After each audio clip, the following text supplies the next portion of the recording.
Hi, everyone, and welcome to English 2309 Introduction to Mythology, or as I like to call it, Myth and Modern Culture. My name is Dr. Erica Hoagland. You can call me Dr. H. And in this video, I'm going to go over several things to help you get acquainted with the course, its philosophy, how I've set up the actual course itself in D2L. I'm going to point out a few points of interest within the course to help you better navigate the course as a whole, including getting to quizzes as well as accessing readings. And finally, I'm just going to wrap up by mentioning a few pointers, tips, suggestions, that sort of thing to help you as you make your way through the course. So, with that said, I'm going to start by talking to you just for a minute about the course philosophy. In other words, what informs the course and the way that I'm approaching it and the way that I'm encouraging you to approach the course and the way that I've set it up. So, first, I wanted to mention that this is a literature course after all. So, we are going to be looking at the myths that I've selected for this course as literature. We are going to use certain literary terms and concepts to help us plot out the stories themselves and also think about things like theme and setting and how they inform what we're seeing happening in the story.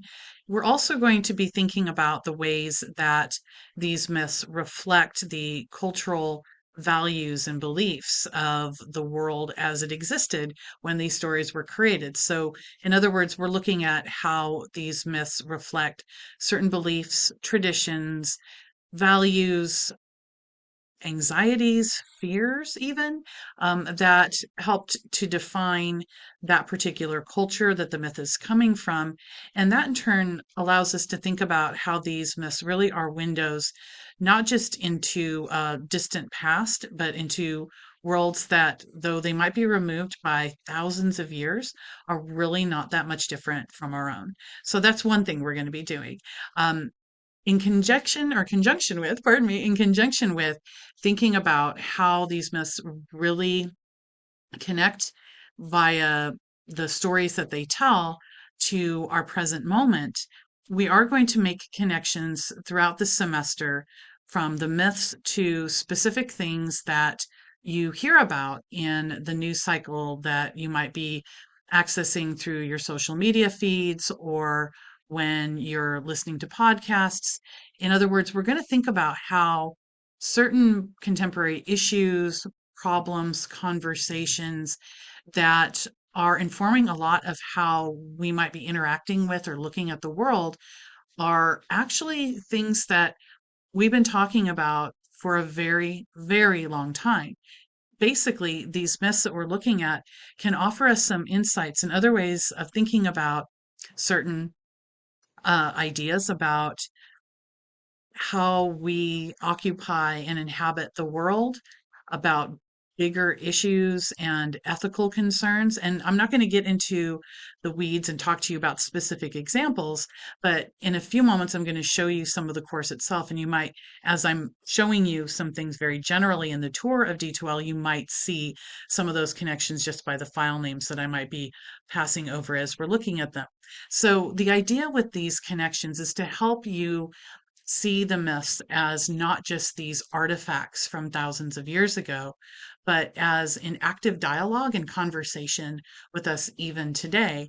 And those connections can help you relate to these myths perhaps a bit more directly than if you just or only looked at them as pieces of literature. Now, the third way that we're going to access these myths and think about them is from time to time I'm going to have you read some more modern or contemporary reimaginings or retellings of these myths.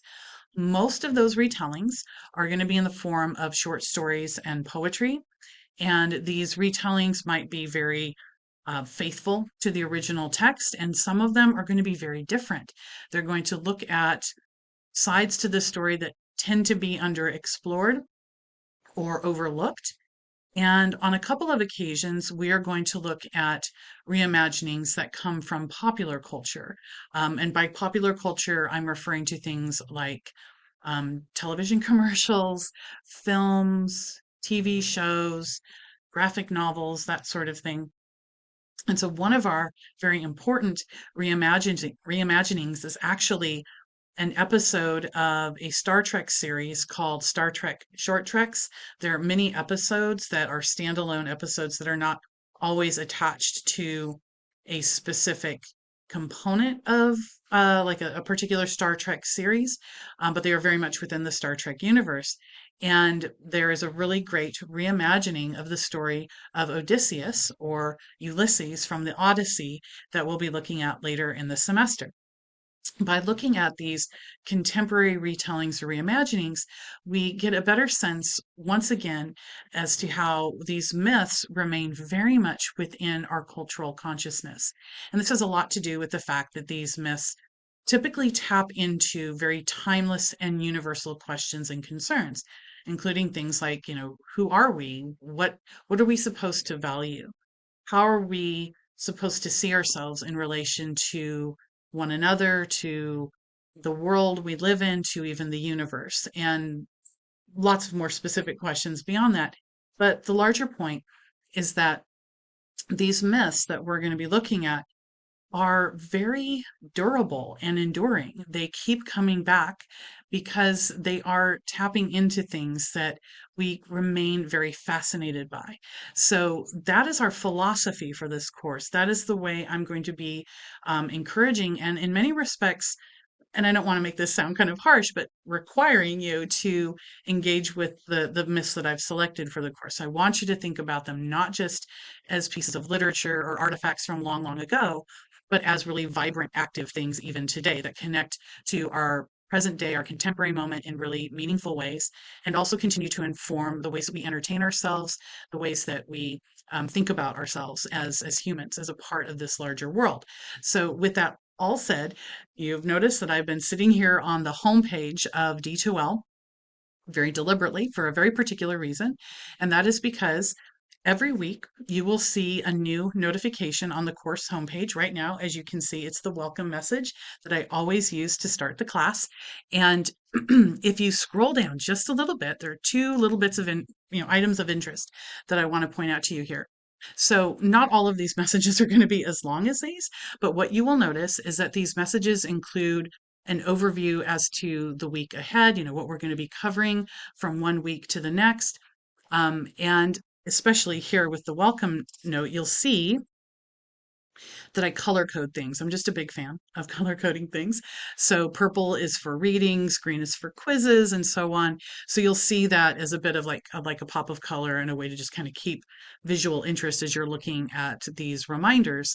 But they are also to align with what I have in the syllabus. If you pop over to the syllabus, you will see it's color coded there as well to correspond to what you see in D2L. So every Sunday morning at 8 a.m., a new notification will pop up to tell you about the week ahead. So this is all about making sure that you stay very clearly and hopefully directly and simply reminded about what you need to do, from the readings that you need to complete to quizzes that might be coming up to larger things, the course projects. And I'll talk a little bit about those in just a few minutes. Another reminder, of course, is what you're seeing over here on the right, which is the calendar. And in the calendar, you will see reminders for the quizzes as well as anything that's in the Dropbox. So these are two very direct and kind of immediate reminders of this is what's happening in the course. So please be sure to take a careful look at the beginning of each week that you know exactly what you need to be doing.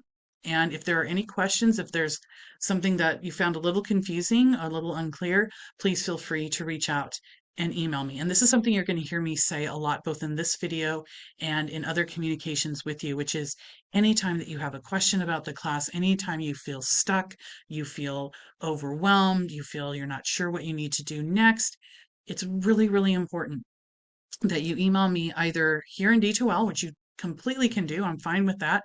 Just make sure that it's a D2L to D2L email. So you're emailing from your D2L to my D2L. Otherwise, I won't see it. Most students tend to opt, understandably, for emailing me over in Outlook. That's completely fine. Um, it's really important that you communicate with me because with an asynchronous online class like this one, it can feel sometimes like you're invisible or that maybe there isn't somebody on the other side of the computer screen, but I do want to assure you that I am here and I do engage with this class very frequently throughout the week. And with that said in particular, something as a point of like, just something I want you to know about in terms of how to approach this class, how to succeed in it is, again, be communicative, ask for help, don't suffer in silence. Don't try to struggle through it unless you think you can get to a solution. Otherwise, reach out and ask for help. That includes asking for help on drafts of projects that you're working on. If you're having issues doing well in quizzes, ask for help there as well. Just be aware that when you do email me, it's best to email me between the hours of like 9 o'clock and 4:30 Monday through Friday, during the regular work week. That's when I'm going to be most responsive is in the mornings and then in the late afternoons. After 5 p.m., I bounce. I'm off home, taking care of kids, making dinner, probably doing a load of laundry. So if you do email me after 5 p.m. on a weeknight, do be prepared for waiting until the next morning to receive a response, but I tend to respond fairly quickly. Sometimes I'll be in my email the same time you email me. You'll get a really quick response. But oftentimes I respond within a few hours. Over the weekend, I do have things I need to do with my family, chores to take care of. We've got stuff that we always have to do on the weekends. So I'm a bit more sporadic about responding to emails during the weekend, but I do respond over the weekend as well. So just something to keep in mind in regard to just like being communicative and expecting, what can you expect from me in terms of responses? So we're going to jump really quickly over into content. There are a couple of things I want to mention here. So everything is here. By the way, we're looking at my view. So it's going to look a little different from what you guys see when you are going in as a student. So I don't have this on student view. But for the most part, this looks exactly as it would for all of you. So the syllabus is right here. I am not going to walk you through it here like you would in like a face-to-face class.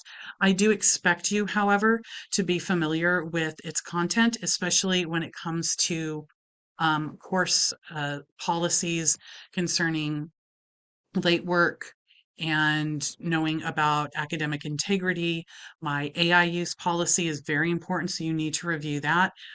So do review this syllabus because I expect you to know what's in it and what requirements you need to meet with regard to, again, turning things in on time, just the stuff that I'm expecting. And as always, if you have questions, you need something clarified, please let me know.